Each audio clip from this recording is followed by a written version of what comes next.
মশার কামড়ে শুধু ডেঙ্গু নয়, হতে পারে আরও কঠিন সব রোগ। বর্তমানে দেশের ডেঙ্গু রোগে আক্রান্ত ও মৃতের সংখ্যা বাড়ছে। শিশু থেকে বয়স্ক সবাই এখন ডেঙ্গু আতঙ্কে দিন কাটাচ্ছে। চলুন জেনে নিই মশার কামড়ে কি কি ভয়াবহ রোগ হতে পারে। ডেঙ্গু। বর্তমানে ডেঙ্গুর প্রাদুর্ভাব বেড়েছে। এডিস ইজিপ্টাই নামের মশার কামড়ে ডেঙ্গু রোগের সৃষ্টি হয়। এই রোগে আক্রান্ত হলে শরীরে ব্যথা হয়, লাল গুটি দেখা দেয়, মাংসপেশি ও হাড়ের জোড়াতেও ব্যথা হয়। চূড়ান্ত পর্যায়ে গেলে রক্তক্ষরণের ফলে রোগের মৃত্যু পর্যন্ত হতে পারে। প্রথমবার সামলে উঠলেই যে মুক্তি তা কিন্তু নয়। ডেঙ্গু রোগে যে কেউ দ্বিতীয়বার আক্রান্ত হলে তা প্রথমবারের চেয়েও মারাত্মক হতে পারে। Yellow fever. টাইগার মশা ও এডিস মশা প্রজাতির আরও কিছু মশার মাধ্যমে ইয়েলো ফিভার ছড়ায়। সাধারণভাবে একে ফ্লাবিও ভাইরাস বলা হয়। আফ্রিকার 34টি, দক্ষিণ ও মধ্য আমেরিকার 13টি দেশে ইয়েলো ফিভারে আক্রান্ত হওয়ার ঝুঁকি বেশি। এই রোগের লক্ষণ হিসেবে শুরুতে জ্বর এলেও পরে তা বমি দেখা দেয়। একসময় মেনিনজাইটিসের রূপ নেয়, যা শরীরের গুরুত্বপূর্ণ অঙ্গ প্রত্যঙ্গে ক্ষতিকর প্রভাব ফেলে।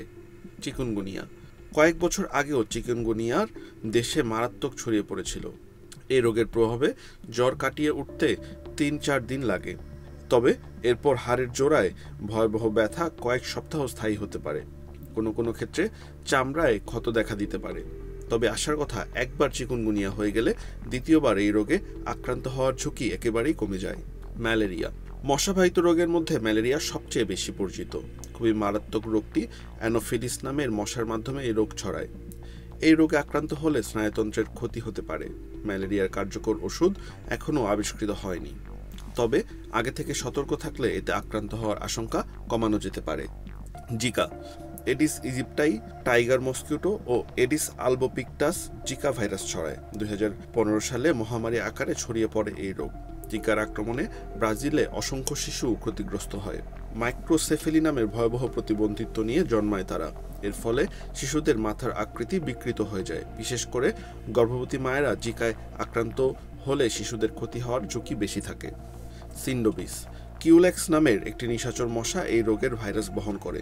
মূলত আফ্রিকায় পাওয়া গেলেও সম্প্রতি ইউরোপের বিভিন্ন স্থানে মানব শরীরে এই জীবাণুর অস্তিত্ব পেয়েছেন। এই মশার কামড়ে তীব্র জ্বর ও মস্তিষ্কের প্রদাহ দেখা দেয়। পুরো শরীরে এই রোগের জীবাণু ছড়িয়ে পড়লে বিভিন্ন হাড়ের সংযোগেও প্রদাহের সৃষ্টি করে। West Nile fever. বয়স্ক বা দুর্বল রোগ প্রতিরোধ ক্ষমতার মানুষের শরীরে এই রোগ ভয়াবহ ক্ষতি করে। এর ফলে মেনিনজাইটিস ও মায়োকার্ডিটিস হতে পারে। অন্যান্য মশাবাহী রোগের মতো কাঁপুনি, ঠান্ডা লাগা, জ্বর, মাথা ব্যথা, ঝিমুনি ও র্যাশ দেখা দিতে পারে। এর কোনো ওষুধ এখনও আবিষ্কৃত হয়নি। লাইসম্যানিয়াসিস। গর্ভবতী নারী মশাদের কামড়ে এই রোগ ছড়ায়। 30 ধরনের ভিন্ন প্রজাতির লাইসম্যানিয়াসিস জীবাণু রয়েছে। এর মধ্যে 10টি মানবদেহের রোগ ছড়ায়। এ রোগের লক্ষণ হিসেবে প্রাথমিক পর্যায়ে জ্বর ও মাথা ব্যথা দেখা দেয়। কিছু কিছু ক্ষেত্রে স্কিন আলসার হয়ে ক্ষত সৃষ্টি হয়। রোগটি এতই ভয়াবহ যে দ্রুত ডাক্তার না দেখালে লিভার, কিডনি সহ বিভিন্ন অভ্যন্তরীণ অঙ্গে তা ছড়িয়ে পড়তে পারে। চিকিৎসার অভাবে মশাবাহিত এ রোগ মৃত্যু পর্যন্ত ডেকে আনতে পারে।